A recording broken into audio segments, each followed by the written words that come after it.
Hey everyone, welcome back. If you've ever found yourself losing every 1v1, either dribbling into a defender or getting skinned, then this video is for you. Today we are breaking down exactly why you keep losing the ball in 1v1s, and more importantly, how you can fix it once and for all. We'll cover the bad habits that hold you back, and show you the deception, movement variety, and timing drills that will give you the edge next time you're one-on-one. Stick around till the end, because I'll also share mindset tips to keep your confidence high even after mistakes. Let's get into it. Now let's layer in foot feints. These involve short, sharp touches to suggest you're about to move in one direction, only to explode the other way. Think of it like a magician's sleight of hand. Tap the ball slightly to the right with the outside of your foot, pause for just a heartbeat, then whip it left with the inside. The goal is to create hesitation. That hesitation causes doubt, and doubt is a dribbler's best friend. Mix up which foot you use and don't fall into predictable rhythms. If your warm-ups always start with right foot feints, your left will never catch up in real game moments. You can train all three types of deception, shoulder, body, and foot feints, in simple drills. Use cones or even just open space and randomly mix up left-right directions. Add variety to your routines. For example, fake right with the shoulder, then body feint left, then use a foot feint to cut back right again. Keep your touches tight, your posture low, and your eyes scanning. The outcome of all this? You force defenders to hesitate. Even if it's just for half a second, that's your window. That's your moment to drive past them, change direction, or get your shot off. And the more you practice these deceptive movements, the more they become automatic. You won't have to think about faking. It'll just happen, naturally and instinctively. And that's what separates average dribblers from elite ones. It's not about how flashy you look, it's about how unreadable you are. Deception gives you that cloak of unpredictability, and in tight 1v1s, that's everything. Movement variety and direction changes. Once you've built deception into your dribbling, the next step is movement variety.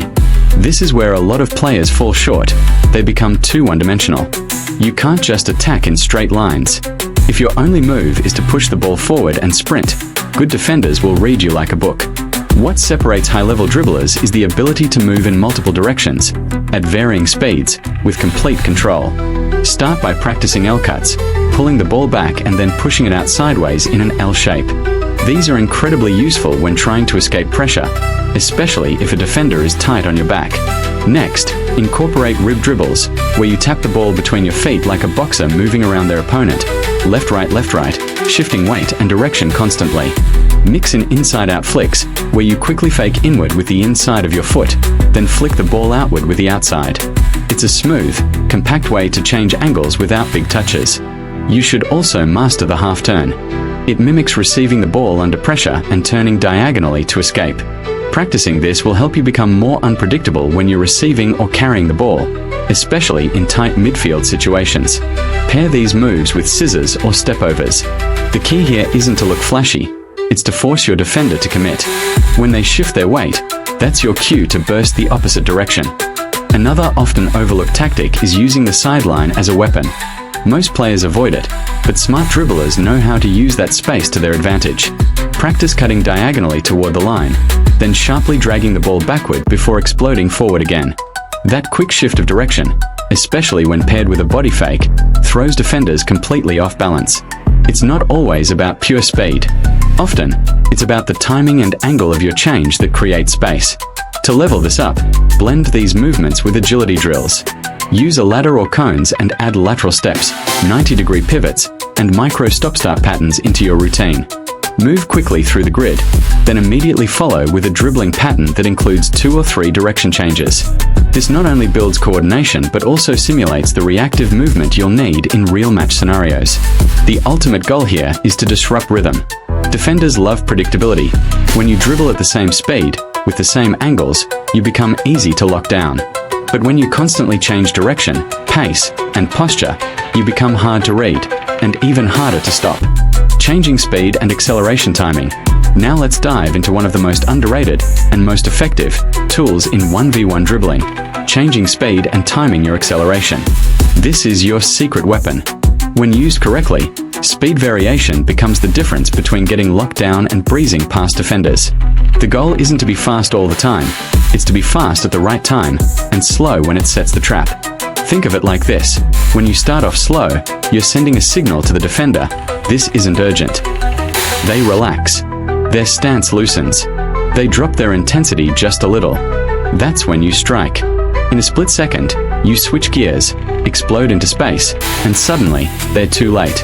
Their reaction window closes. This change from slow to fast, from relaxed to explosive, is what causes hesitation, and hesitation equals opportunity. The opposite is just as effective.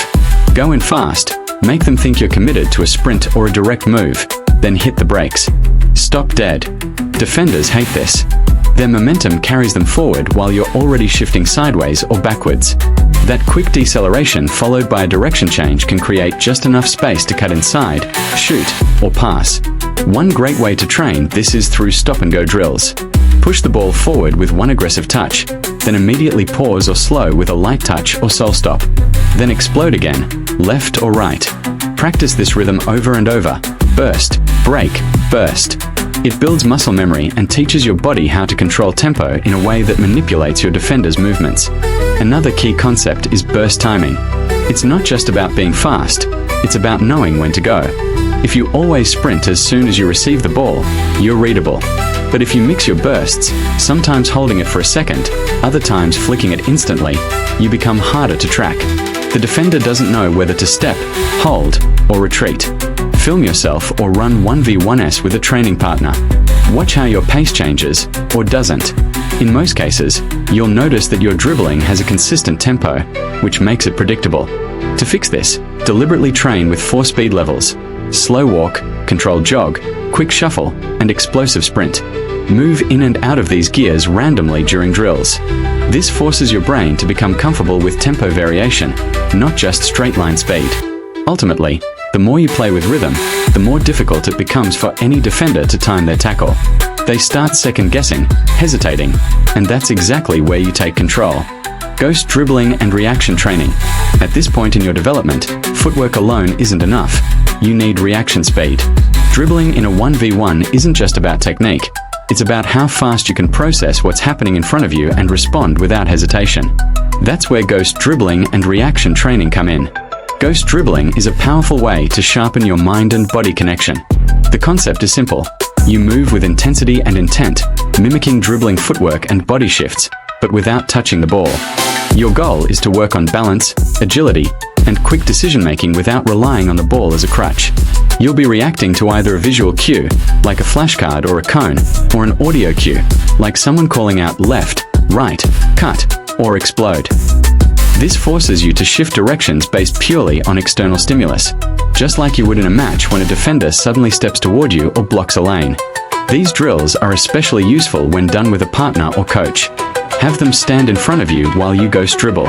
The moment they give a command, either vocal or visual, you must respond instantly with the corresponding movement. Maybe it's a shoulder feint, a drop of the hips, or a sudden change of direction. This type of reactionary training simulates the chaos of a real game, where decisions must be made in milliseconds. You can also integrate reaction ball drills, using a small bouncy ball with uneven sides that jumps unpredictably when dropped. Try to catch it or move to it after one bounce. This quickens your reflexes and forces your brain to anticipate instead of overthinking. Even better, combine this with ball control. Tap the ball gently between your feet, then respond to a go call by bursting in a random direction, just like you would when trying to beat a defender. Another great method is reactive cone work. Set up a cone grid, dribble within it, and have someone randomly shout blue or back left, corresponding to a cone's location or color. You must immediately move there with the ball.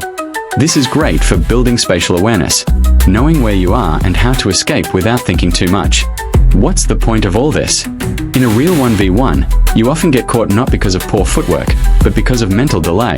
You freeze for a second, and that's all the defender needs.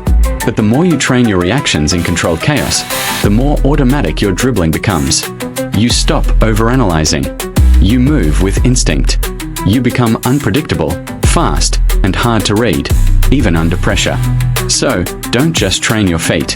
Train your eyes, your ears, and your mind. The best dribblers don't just move quickly, they think quickly. Real match tactics and mental habit loop. Now it's time to bring everything full circle, from isolated drills to real game execution. Because no matter how sharp your footwork is in training, if your decision-making and mindset aren't aligned during actual matches, you'll keep losing those 1v1 battles. The key is building a mental habit loop that combines everything you've trained: deception, movement variety, speed variation, and rapid reaction.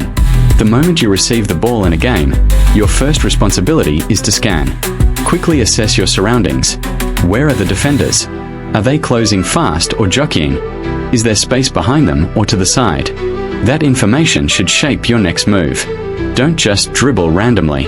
Always move with intent. Maybe you use a quick shoulder drop to throw the defender off, or maybe you slow down for a second, then explode past them. The point is, you decide. That level of control is what separates average players from the ones who consistently create chances. Avoid falling into the trap of repetitive, aimless toe tapping. Every movement should serve a purpose: create space, draw a reaction, or manipulate the defender's positioning. Think of it like a mental checklist: scan, decide, deceive, react, execute, and keep looping it every time you get on the ball. But even with the best tactics, you'll mess up. You'll lose the ball. You'll make the wrong read. That's not failure, it's fuel. The pros don't stay frustrated when something doesn't work. They reframe it. Instead of reacting emotionally, they get curious. Why didn't that move work? Or what beat me? Timing, angle, hesitation. This habit of self-analysis allows you to make rapid improvements during the match itself, not just after. So as you step into your next game, remember, it's not just about the feat. It's the mindset behind every dribble. Stay sharp. Stay intentional. And when the moment comes, don't just react. Respond with purpose. That's your full breakdown of why you keep losing 1v1s and how to fix it. If you master deception, movement variety, and acceleration timing, and train your reactions, you'll start winning more duels, even when you don't have space. If you found value here, please hit like, subscribe, and hit the notification bell so you don't miss upcoming videos. Leave me a comment. What mistake are you working to fix first? Trust the process. Practice smart. And next time you face a one-on-one, do it with confidence. I'll catch you in the next video.